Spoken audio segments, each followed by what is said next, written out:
Hey, this is Ranjan. Review by চ্যানেলে আপনাদের স্বাগতম। আজকের ভিডিওতে কথা বলবো তাণ্ডব সিনেমার কিছু রিউমার নিয়ে। তো তাণ্ডব সিনেমা নিয়ে অনেক কিছু দেখতে পেলাম যে এই সিনেমার বাজেট নাকি 2 গুণ বেড়ে গেছে যখন বরবাদ সিনেমাটা আমাদের ইন্ডাস্ট্রিতে হিট হয়েছে। মেইনলি রায়হান রাফি কয়েকদিন আগেই বরবাদ সিনেমাটা দেখতে গিয়েছিল এবং সে এই সিনেমাটা দেখার পর অনেক বেশি প্রশংসা করেছে।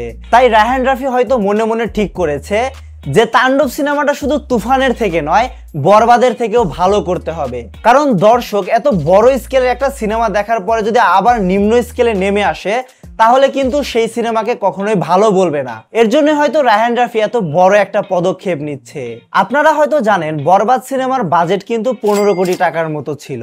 তাহলে ধারণা করা যায় তাণ্ডব সিনেমার বাজেট মোটামুটি 25 থেকে 30 কোটি টাকার মতো হতে যাচ্ছে। দেখেন, একটা সিনেমা যখন হিট হয় সেটা নিয়ে তখন অনেক বেশি আলোচনা হয় এবং সিনেমার প্রযোজকরা আরো বেশি সাহস পায় যে অন্যান্য সিনেমাগুলোতে টাকা লাগানোর। তো আমাদের ইন্ডাস্ট্রির জন্য এটা কিন্তু একটা ভালো দিক, কারণ একটা সিনেমা হিট হওয়ার কারণে আস্তে আস্তে সিনেমাগুলোর বাজেট কিন্তু বাড়ছে এবং এই বাজেট বেশি থাকার কারণেই কিন্তু ডিরেক্টররা অ্যাকশনে জোর দিতে পারতেছে। তো অ্যাকশনের কথা দেখে মনে পড়লো রিউমার উঠেছে জওয়ান এবং পাঠান সিনেমার যে অ্যাকশন ডিরেক্টর ছিলেন সুনীল রদ্রিগেজ, সে কিন্তু তাণ্ডব সিনেমায় যুক্ত হতে পারে। মানে কি পরিমাণ মাইন্ড ব্লোয়িং তার কাজ হতে পারে সেটা যদি আপনারা তার অন্যান্য সিনেমার অ্যাকশন দেখেন তাহলেই হয়তো বুঝতে পারবেন। এটা কিন্তু আসলে একটা রিউমারই, প্রযোজক বা ডিরেক্টরের থেকে এখন পর্যন্ত কোনো ঘোষণা আসেনি।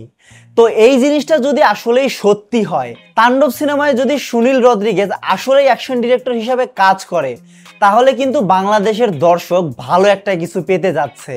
তার উপরে আরেকটা রিউমার শোনা গিয়েছে যে এই সিনেমার আইটেম গানে থাকতে পারে শ্রীলীলা, যাকে আমরা পুষ্পা সিনেমাতে আইটেম গানে দেখেছিলাম। তো এই 3টা রিউমার যদি সত্যি হয় তাহলে তাণ্ডব সিনেমাকে হিট হওয়া থেকে কোনো কিছুই আটকাতে পারবে না। আমার কাছে পার্সোনালি লাস্টের রিউমারটা তেমন একটা বিশ্বাসযোগ্য মনে হয়নি। তার উপরে এই রিউমারে শুনেছিলাম যে শাকিব খান নাকি তাকে অ্যাপ্রোচ করছে। তো এই জিনিসটা আমার কাছে আরো অবিশ্বাসযোগ্য লেগেছে। তাণ্ডব সিনেমা নিয়ে তো অনেক রিউমার ছড়িয়েছে, কে ক্যামিও দেবে, কে নায়িকা হিসেবে থাকতে যাচ্ছে, ভালো অ্যাকশন হবে। তো এই জিনিসগুলো আসলে রিউমারই মনে হচ্ছে, বিশ্বাসযোগ্য তেমন একটা মনে হচ্ছে না। ডিরেক্টর এবং প্রযোজনা সংস্থা থেকে ঘোষণা না আসা পর্যন্ত আমরা শুধু আশাই করতে পারি। তো আপনাদের কাছে রিউমারগুলো কতটা সত্য মনে হয়েছে কমেন্টে জানাতে পারেন।